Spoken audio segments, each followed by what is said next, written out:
All right. Good morning. Good morning. Good morning, everybody. Again, thank you for attending our second annual Colorado Concurrent Enrollment Conference. In this session, this is Wellness While You Work. And this is Jackie Geiselman, and she'll be leading us through this session. And just a reminder to everybody, if you have questions, don't forget to put them into the chat. And then also to fill out your feedback forms after the session is completed. But without further ado, Jackie, go ahead and take over. Wonderful. Thank you so much for having me today and participating in this session. I was looking at your previous content in the previous schedule, and there's a lot of good stuff that was happening today. So I'm hoping that this is a nice little round out for you for the conclusion of the conference. And I'm going to go ahead and share my screen. Let's see here. Or not. Let's see. We'll do this one. And let me know once. Are you seeing the presentation? Can someone give me a thumbs up or a yes? We sure are. Perfect. Wonderful. So as mentioned, this is Wellness While You Work. And when I was speaking with Tammy about this presentation and what we were looking for is just thinking about being in this new environment, attending a virtual conference being one of those, but also allowing for this time of year, knowing that we have the holidays coming up, knowing what that might look like, a little bit of a different situation for many of us. So it's just a really good opportunity to check back in to make sure that we are all still in a good mindset when we are getting into our wellness opportunity and wellness and keeping that mindset as we're working. And so who am I and why should you be listening to me? Let's see. Maybe. There we go. My name is Jackie Geiselman, as was introduced, but I am also a mindfulness and yoga teacher and practitioner. I have been practicing both mindfulness and yoga for almost 20 years.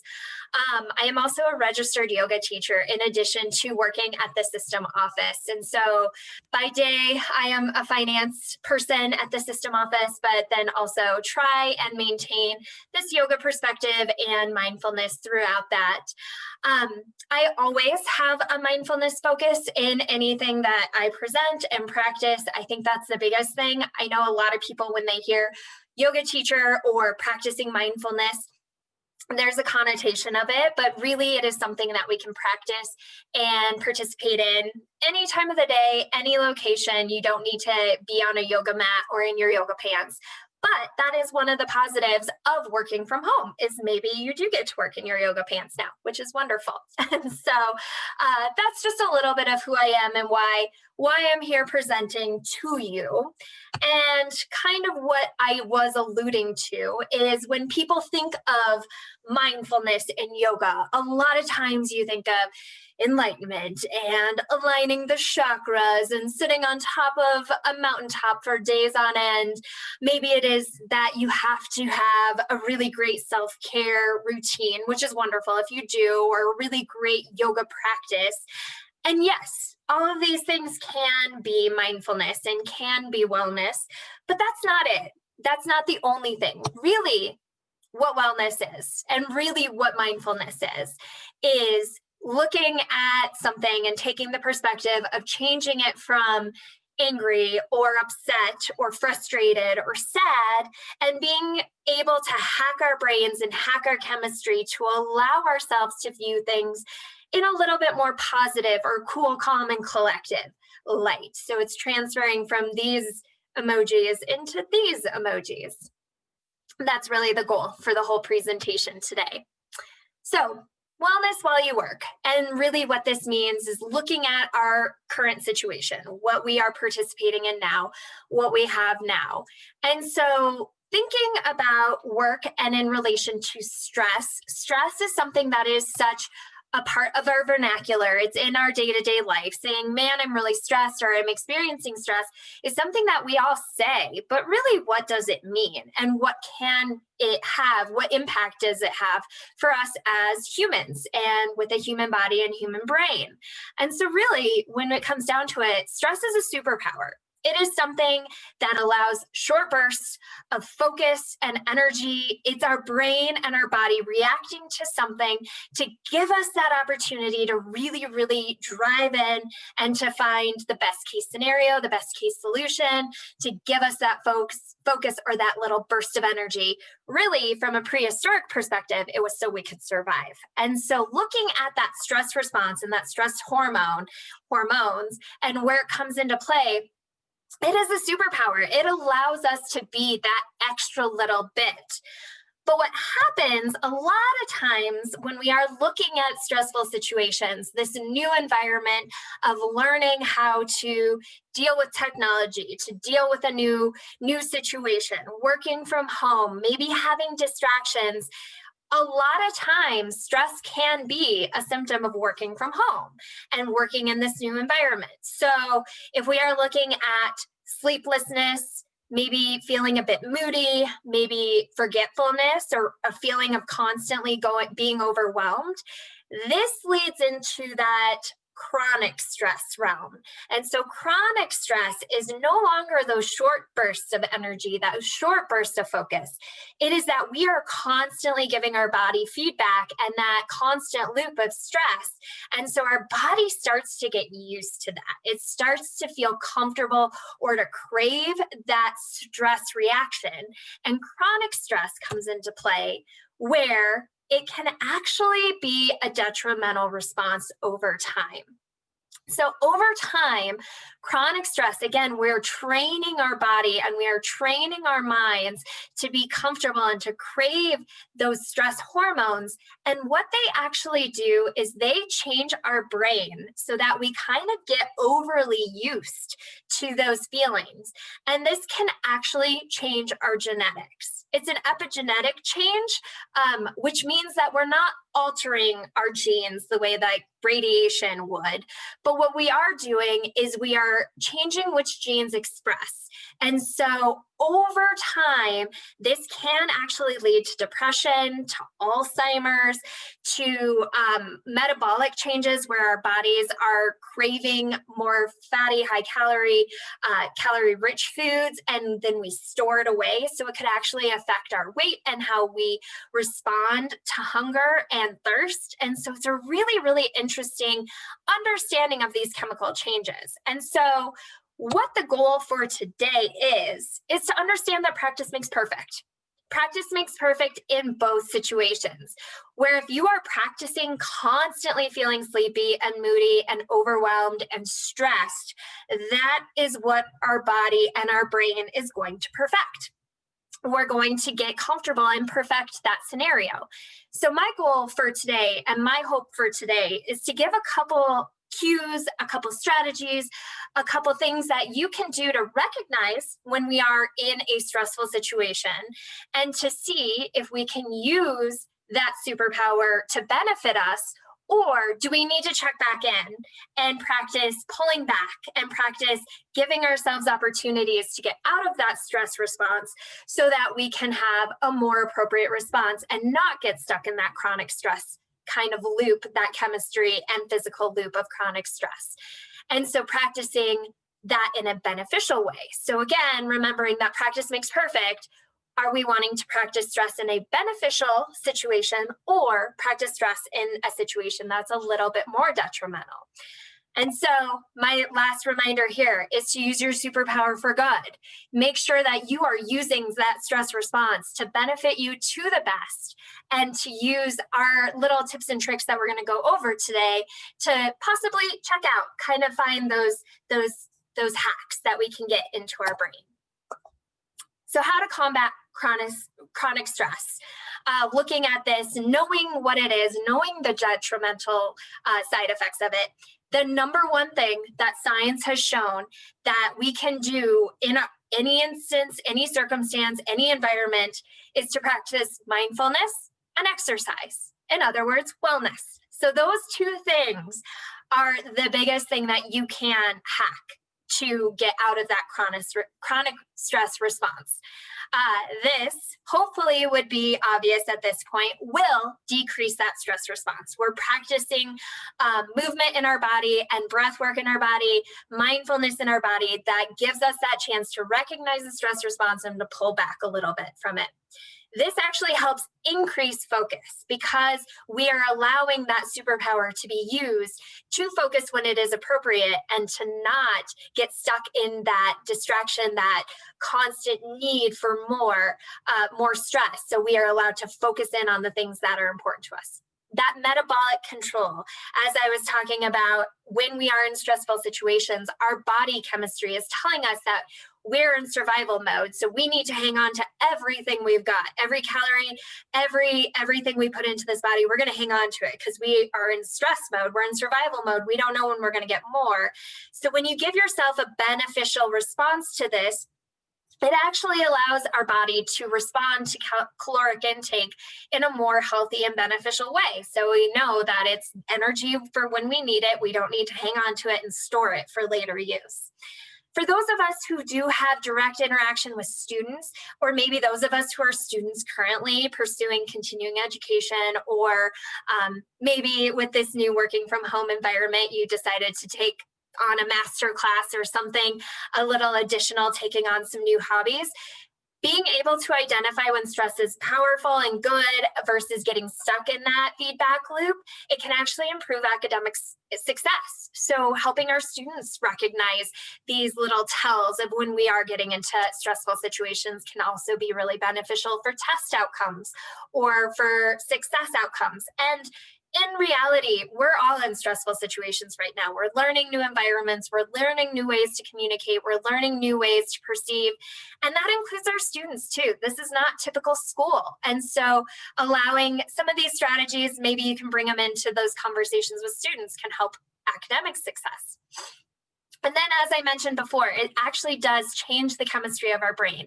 So that neuroplasticity, allowing our brain to adapt and react to this hormonal input and these chemical inputs we're getting from stress is really, really cool. Where you, as the holder, the owner of this brain, can tap in and be like, hey, we're not in survival mode. That was just a smarmy email we got. Let's take a step back and we can get through this. And it doesn't necessarily mean that you're running for your life, because your brain and your body don't recognize those as different things. That chemical response is exactly the same as fleeing from a bear that's chasing you versus a really smarmy email that gives you a stress response. So chemically, our body doesn't see a difference, but our mind, our brain, we have that opportunity to come back in and take over, which is really, really cool when you think about it. We have some powerful tools at our fingertips, just being in a human body and in a human mind. And then also too, some other things that you can do is to create a nurturing environment. We're going to go over that next. So knowing we are all in new environments and different environments, what does creating a nurturing environment mean when we are working from home or in a different space, making sure that we're all staying healthy and safe?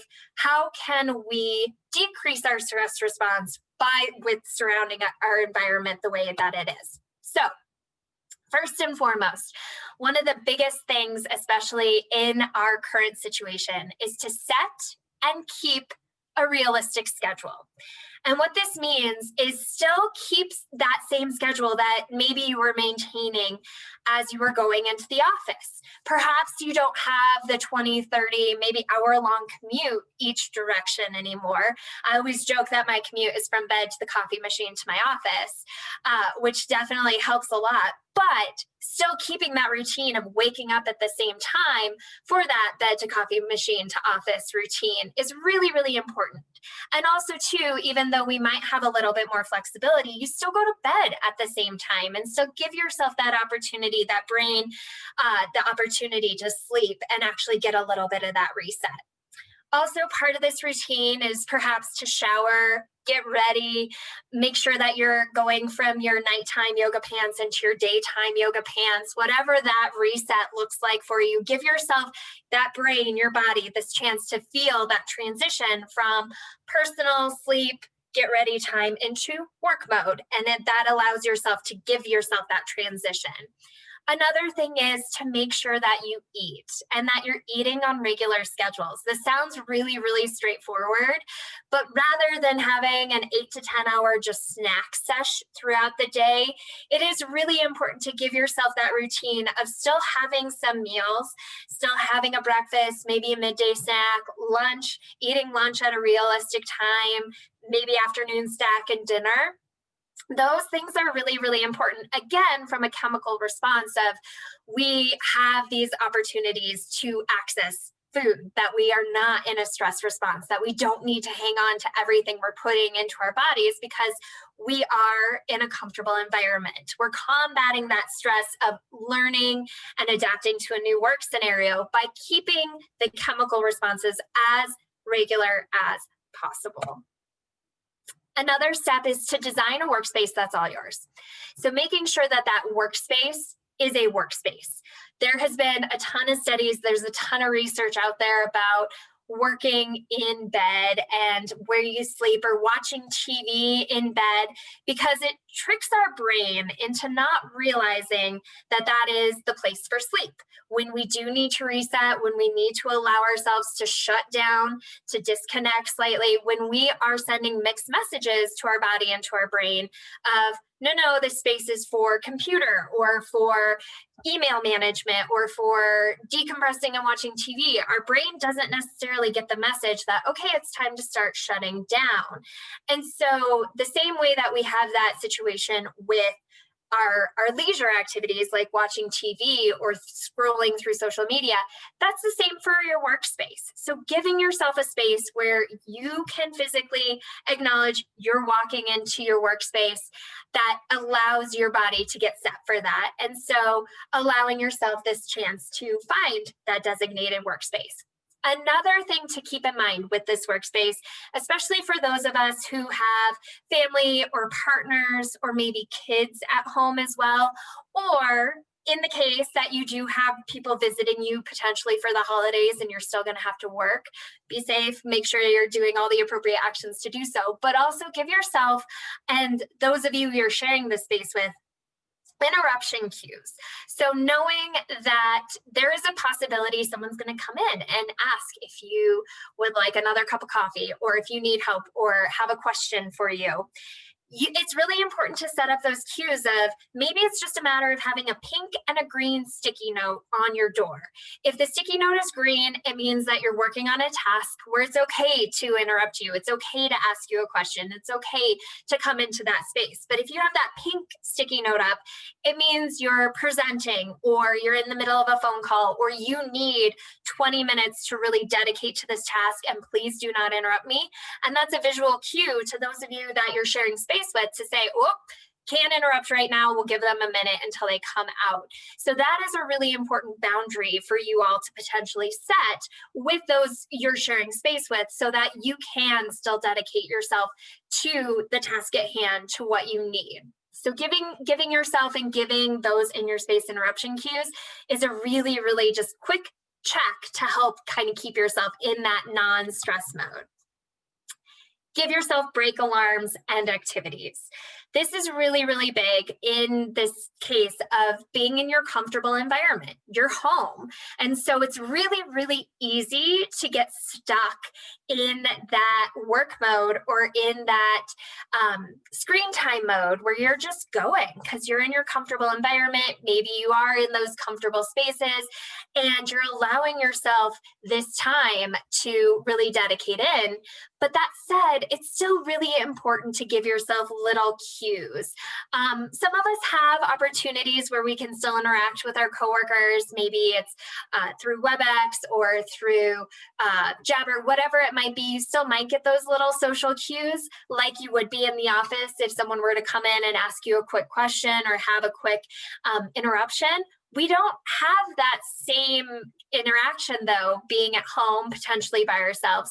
So a really beautiful tip and trick is we all have technology. We all have this opportunity right here next to us. And so once an hour, similar to the conference today, every 50 minutes or so, give yourself a chance to just get up, stretch, move around, maybe take a lap around the block, play with your dog, play with your cat, whatever, maybe play with your fish, whatever animal, if you have one at home, or to give yourself a chance to just refill water, take a little bit of a break. I'll give you some strategies for this a little bit later in the presentation, but making sure that you don't just tell yourself you're going to do that, give yourself an alarm so you actually take the time to do so.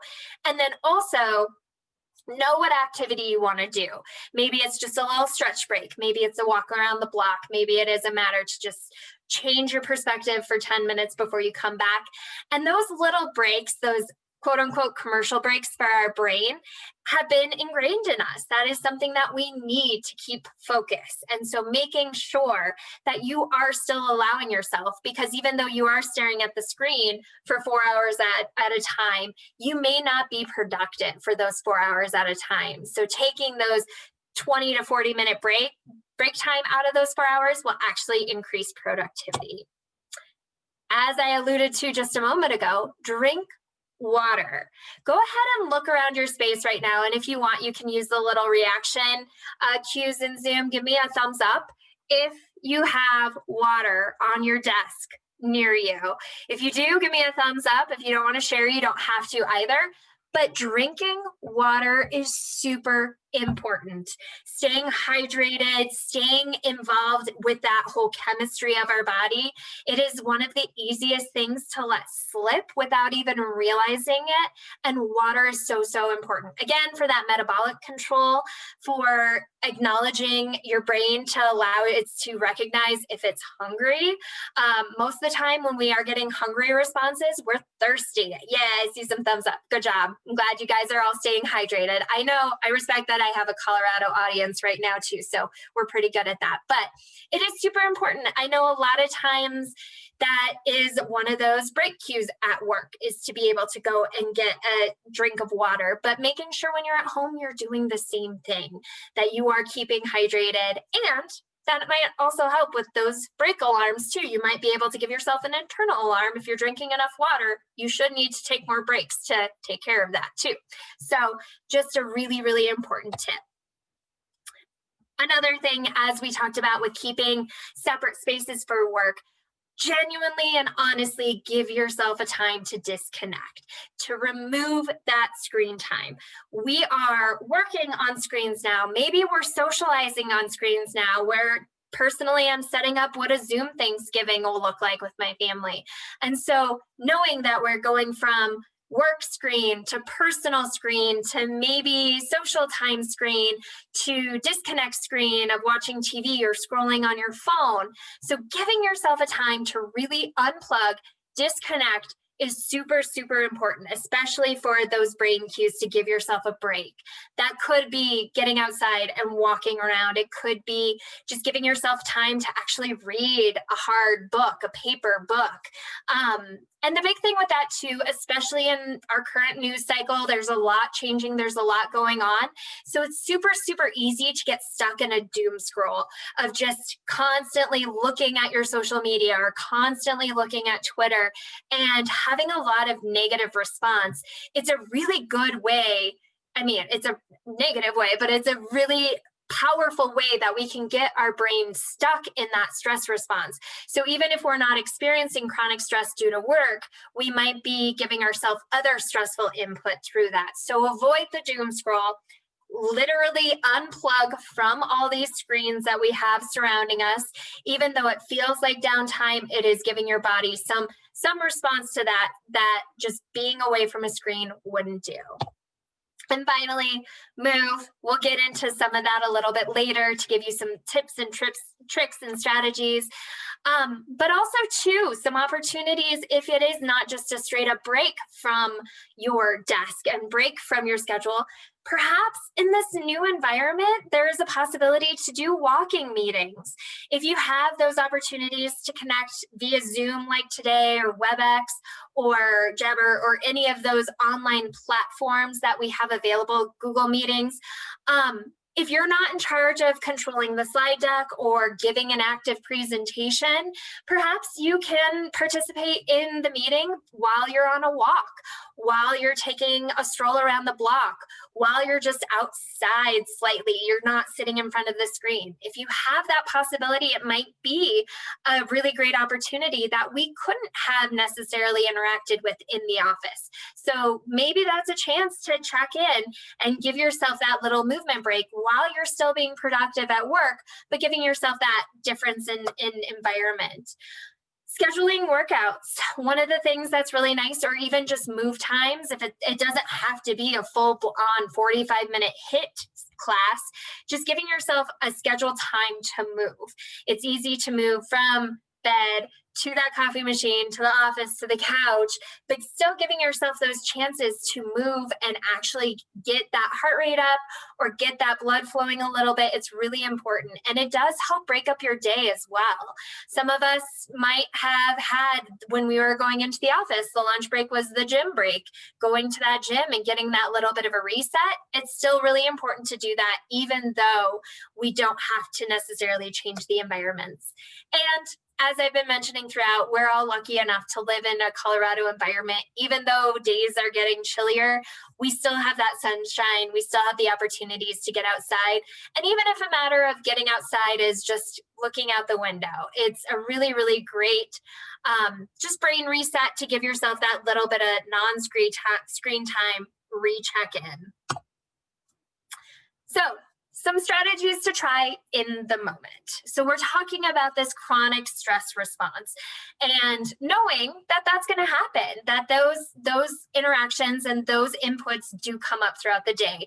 You have a deadline that's coming up. You get one of those emails that comes through that gives you a kind of response, a yucky feeling on the inside. So what are some things that we can try here and now? One of my favorite strategies for this, and this is a brain hack. This isn't our movement activity. It's not taking a break from the office time.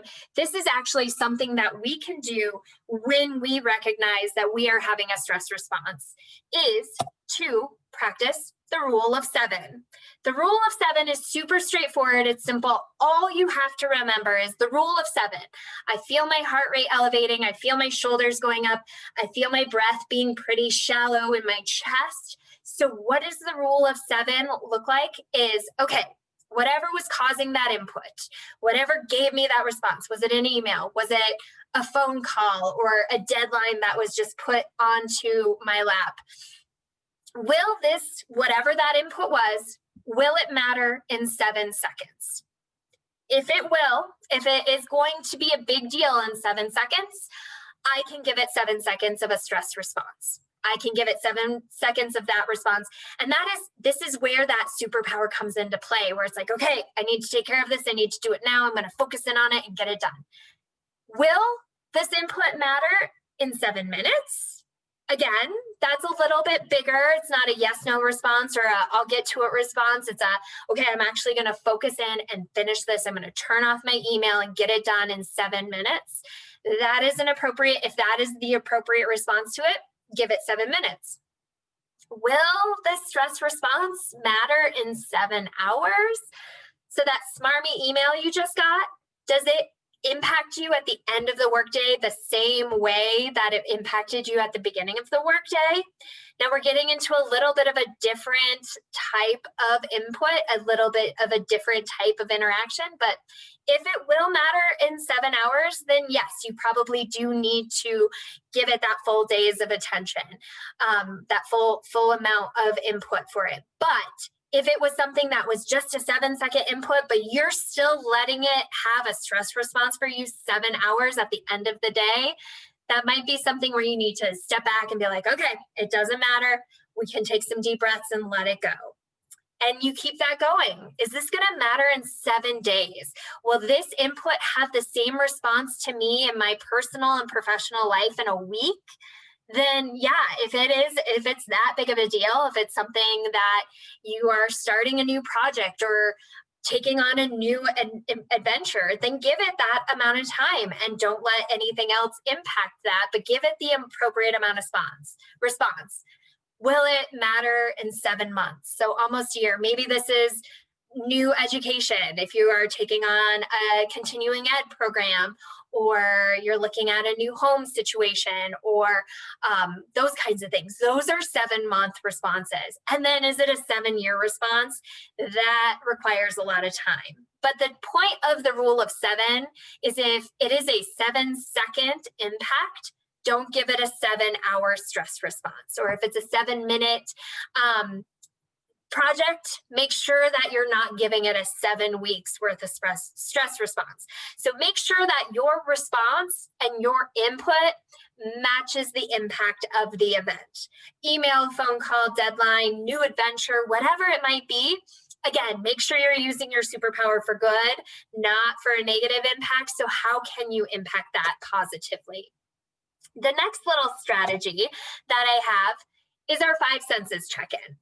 This is a really great thing, especially if we're in that chronic response and we're just kind of churning away and like, oh my gosh, I can't believe they said that to me, or can't believe that tone came through via email, whatever it might be. If you're just feeling really icky and constantly in that stress response mode, this 5 senses check-in is a really good way to just get back into your body, get out of your mind, get out of that stress response, and just allow yourself to recenter so that you can react in the appropriate response. So I hope you all can do this with me.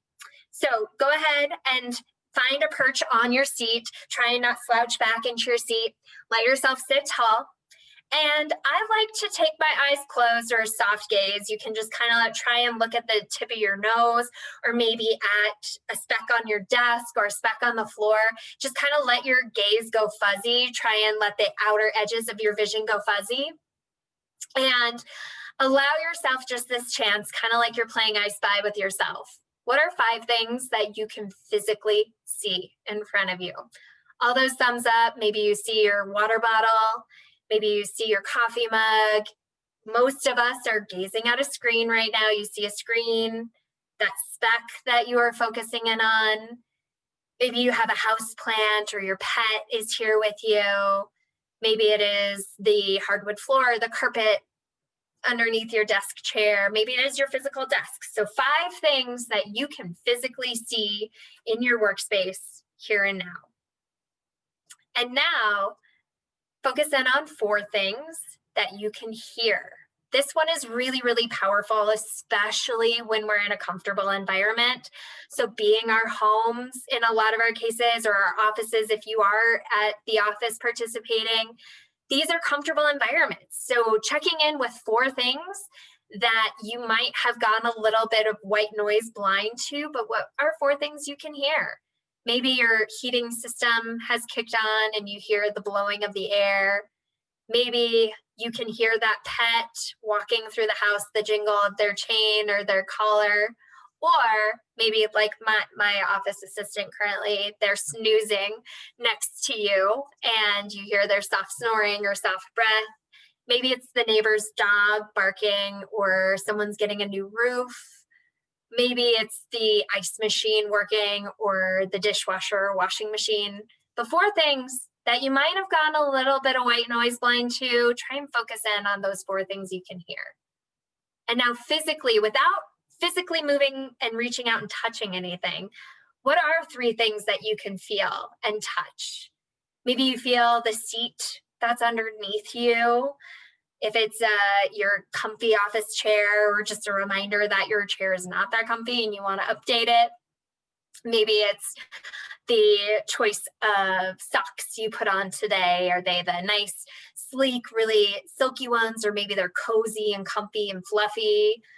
Maybe it's the shirt that you put on. What are 3 things that you can physically feel right now? And this is another one that's really powerful for our brains. two things that we can smell, especially in a comfortable environment. Just like we go white noise blind too, we go nose blind to things too. So maybe it's that cinnamon tea that you have sitting in your mug next to you, or that nice last cup of coffee that we are all gathering in our 10-minute break. Maybe it's some fresh cut flowers or baking. We all have gotten into baking sourdough now, so maybe you have a fresh loaf sitting on your oven. Whatever it is, two things that you can physically smell. Maybe it's the laundry detergent of the clothes you're wearing, something that you can just kind of recheck back in with, those things that you might have gone nose blind to.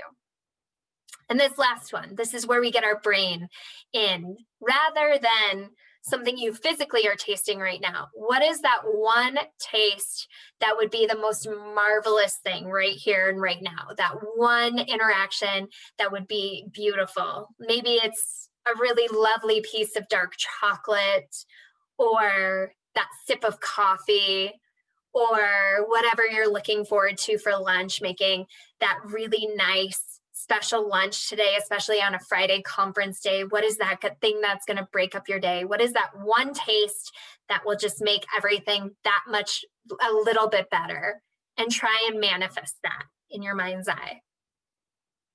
And then after this 5 sense check-in, this 5, 4, 3, 2, 1 of seeing, hearing, feeling, smelling, and tasting, now whatever that stress response was has a little bit more perspective. It has a little bit more, less of an impact on our physical ability. It gives us our body's chance to take a big relax and just check back in with what is, and then we can appropriately respond in our 7-minute response or 7-second response.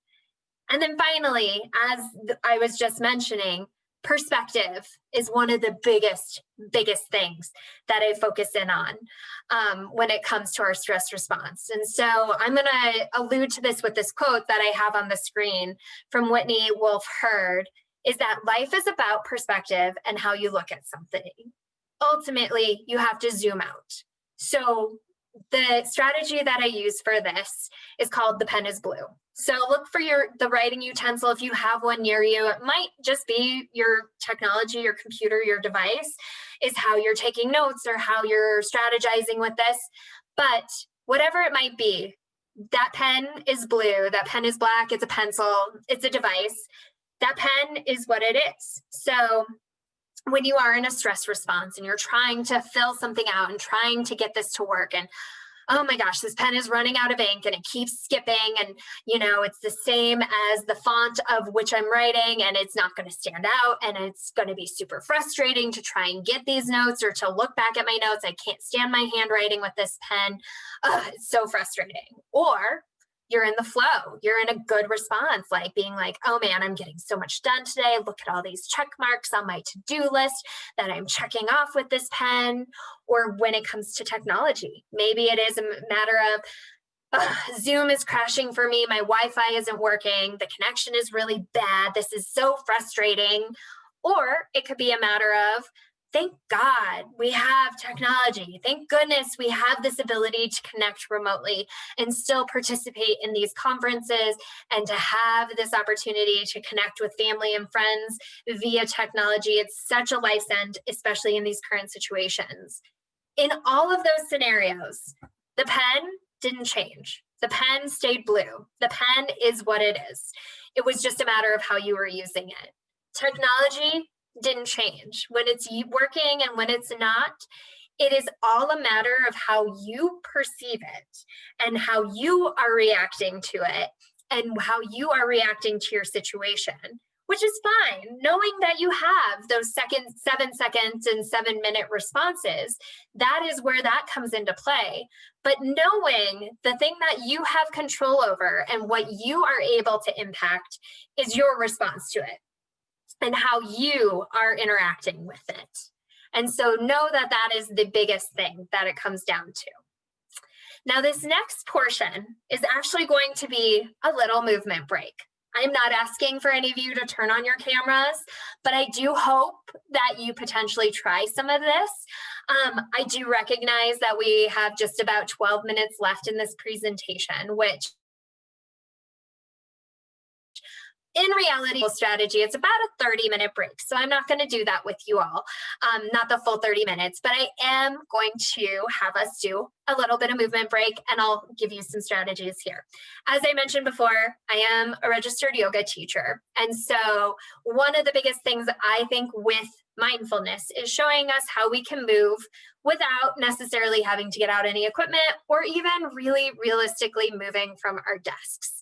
And so this is just some little desk yoga strategies that we can get in and play. So I'm going to step back away from my computer just so you can see what's happening, but know that you all do not need to move at all with this. So this is a little mini reset and a little mini rest.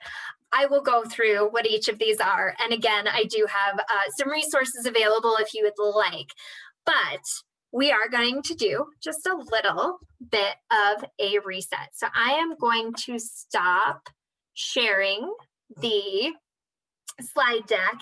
If you don't have it set up on presenter view where you can see the big screen up in the right hand corner, you can change it from gallery view to presenter view. That just might make it a little bit easier to see me while I'm participating in this, but whatever works for you, I will go ahead and try and give some visual cues as well. But the first thing we're going to do, again, I'm going to do just a 10-minute little reset, little opportunity here. We're not going to go through that whole strategy, but I will provide opportunities here. So we're going to do just a seated version of a little bit of a desk reset, a little bit of a seated desk yoga. So the first thing I'm going to ask you guys to do is to sit up on the edge of your chair. The reason that we do that is to make sure that we're engaging some of our core, some of that midsection. We're feeling the crown of our head lift a little bit tall, and then allow those shoulders to get nice and heavy, just relaxed. Let your hands fall where they're comfortable. Perhaps that's just resting on your legs. Some people like to let your hands drape down towards your sides, or maybe even just clasping your hands in your lap. Wherever you're able to find comfort, just allow yourself to get into that space. And now, a big thing I also like to do, if you have the opportunity to be in socks or even barefoot, it's a really, really powerful chance. Even when you're in the office, go ahead and kick off your shoes a little bit to just let your feet feel gravity. They actually feel the big toe mound pressing down into the earth. You feel that knife edge of your feet. You feel your heels pressing in, and now feel all four corners of your feet press down into the earth equally. And then as you're gently pressing down in with your feet, your hands are resting comfortably. On an inhale breath, you feel that crown of your head lifting a little bit taller. As you exhale, feel gravity pull in on your shoulders. Feel those seat bones really rooted down into that chair. And then at this point, I like to find either a point on the ground or soft gaze. Just like we were doing with that 5 senses, you kind of let your vision go a little bit fuzzy. And this just allows yourself to check in with that breath. Again, chronic stress response, we're usually in our chest. We're really shallow breathing. And that's to increase that focus. That's where that superpower comes in. But if it's not serving us, giving yourself a nice big deep belly inhale, feeling that belly rise, and then as you exhale, letting it go. And then this is desk yoga. This is it. Even just allowing yourself 5 breaths of fuzzy vision, hunkering down, just feeling yourself in your body. That's it. But some nice little movements, some nice little opportunities to get our full body into it. I like to bring in a nice little neck release. So go ahead and drop your left ear towards your left shoulder. And then as you inhale, coming up through midline. And then as you exhale, let your right ear drop to your right shoulder. Inhale, come up through midline. Once more each side. Exhale, left ear to left shoulder. Inhale up through mid. Exhale, allow that right ear to right shoulder.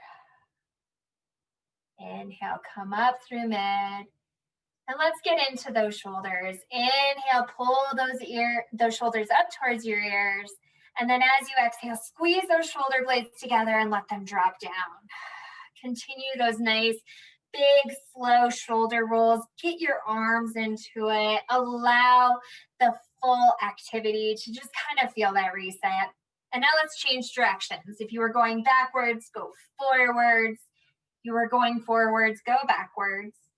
Giving yourself 3 to 5 nice big shoulder shrugs, nice big chances to rotate it out. And then once you feel balanced, I like to give yourself a little bit of a wiggle wobble, just kind of resetting everything. Shaking those fingers, shaking those arms, shaking those shoulders. And now we focus on our shoulders, our necks, and the crowns of our heads. Let's continue it down our vertebrae. Inhale those hands up high, really reaching those fingertips up towards the ceiling. I apologize, you can't see my fingers, it's getting cut off. And then as you exhale, let those shoulders get heavy, releasing. So we're reaching and relaxing at the same time. Inhale, really stretch up, especially with that right fingertip. And then as you exhale, gently twist over towards the left. Let that right hand come to the outside of left knee. You can either clasp the back of your chair or let that right hand fall, or left hand, excuse me, fall heavy. And find a nice little twist. 3 big breaths here. As you inhale, feel the crown of your head lift towards that sky. As you exhale, find that nice deeper twist. 1 more big breath. Maybe find a little bit more depth, even just if you let your gaze go a little bit further. And then as you inhale, come up through midline, let those fingertips reach towards the sky. Give yourself a big inhale, reaching up. As you exhale, soften those shoulders, reaching and relaxing at the same time. And then as you exhale, twisting towards that opposite side. Left hand comes to the outside of right knee. Right hand falls behind you, using either the back of your chair or letting it fall heavy. And then again, 3 big breaths here. Every inhale, create a little bit more space in between your ribs. Every exhale, let yourself melt into that twist. 1 more big breath here. Allow yourself to find a little bit more depth. And then inhale, hands come high. As you exhale, let them just melt down towards the tops of your legs. Already here, you can feel that blood flow recirculating in the upper torso, in that upper body. And now you all can stay seated forward. I'm going to turn sideways so you can actually see. For those of you who have participated in yoga before, we're going to get into chair-based cat-cow. And so this is a nice kind of flowing your breath with body. It's a good hack for that brain to connect your brain into your physical response. And so as we inhale, we're going to open up through the front side of our bodies. We're going to shine our heart, feel those collarbones separate. Your gaze is even going to go up towards the ceiling. So really curving through that spine. And then as you exhale, press into your legs, round through the spine, and then let your gaze fall towards your navel. Inhale, curl up and open, shine that heart, expanding through the front side of your body. It should feel like a nice big stretch in your belly, in your chest, in your neck. And then exhale, press it away. Coil in, feel that same expansion on the back side of your body. Once more to your breath. Inhale, this is desk cow pose, feeling that nice big expansion. And then exhale, use those hands, press it away, cat pose, feeling that openness on the back side of our body. Inhale, come back through neutral, taking a couple nice big shoulder rolls, and then letting it melt away. Wiggle wobble it out. Last little motion we're going to do. And again, all of these things, if you were in the office and people were walking by seeing what you were doing, just kind of looks like you're readjusting. Nothing about this is going to be like, what are they doing over there? We have some other options if you would like to get more into desk yoga, that maybe inverse handstands you could do at work. But we're going to get into our wrists a little bit, especially those of us who type or on devices a lot. This is a really great reset. Go ahead and let your hands come right out in front of your shoulders and give yourself some flamingo fingertips here. I'm going to get a little bit closer to show you. So What I call flamingo fingertips is to just kind of allow yourself to get into your wrist, shaking each one of your fingers, taking fingers wide, and allowing just every tendon, every muscle to kind of get lubricated here to be moving. You don't have to match. You can do fun, alternative, whatever motions you need. There is no rhyme or reason, no prescription here. You can do whatever you need. But once you feel like your wrists have been nice and identified, they feel the blood flow, you feel the heat, we're going to go ahead and bring our hands together and clasp all 10 fingertips, creating one strong fist. So keeping that strength engaged, we're now going to let our wrists separate, and using the strength of clasping our fingers together, we're going to keep our hands entwined, but we're going to use our biceps, our shoulders, our triceps to really allow some separation in those wrists. If you're not feeling this in your shoulders and your arms, go ahead and pull a little bit harder, keeping those fingertips entwined. Giving yourself 3 to 5 breaths here, feeling that nice constriction, that nice contraction, a lot of strength. And then go ahead and exhale, let it go. Keeping those fingertips entwined, you can give yourself a little boogie with your shoulders. And now keeping those fingertips entwined, we're gonna go ahead and flip it. And you can, wherever is comfortable, you go to a point of sensation, not a point of pain.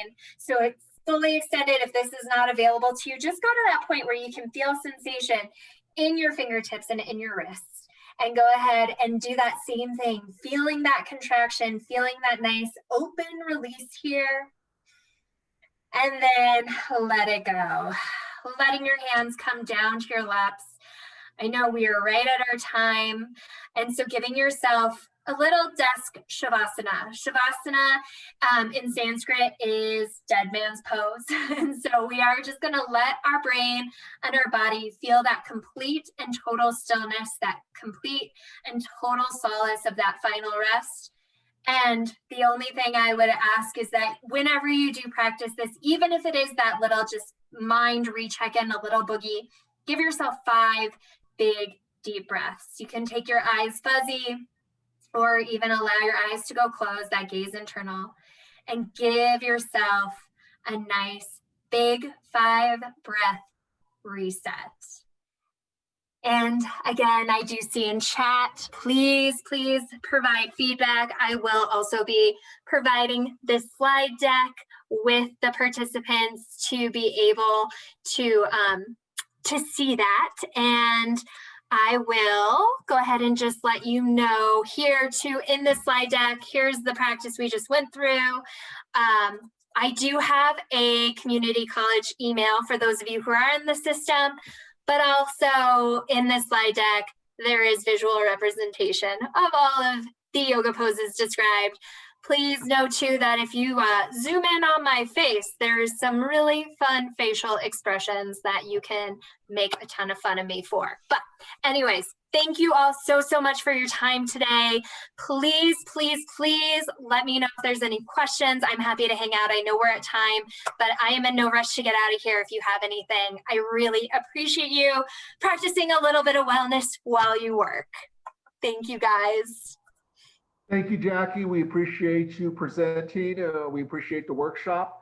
And again, guys, just a reminder, please make sure you get your feedback forms done. And we hope you enjoyed our second annual Colorado Concurrent Enrollment Conference. Thank you very much.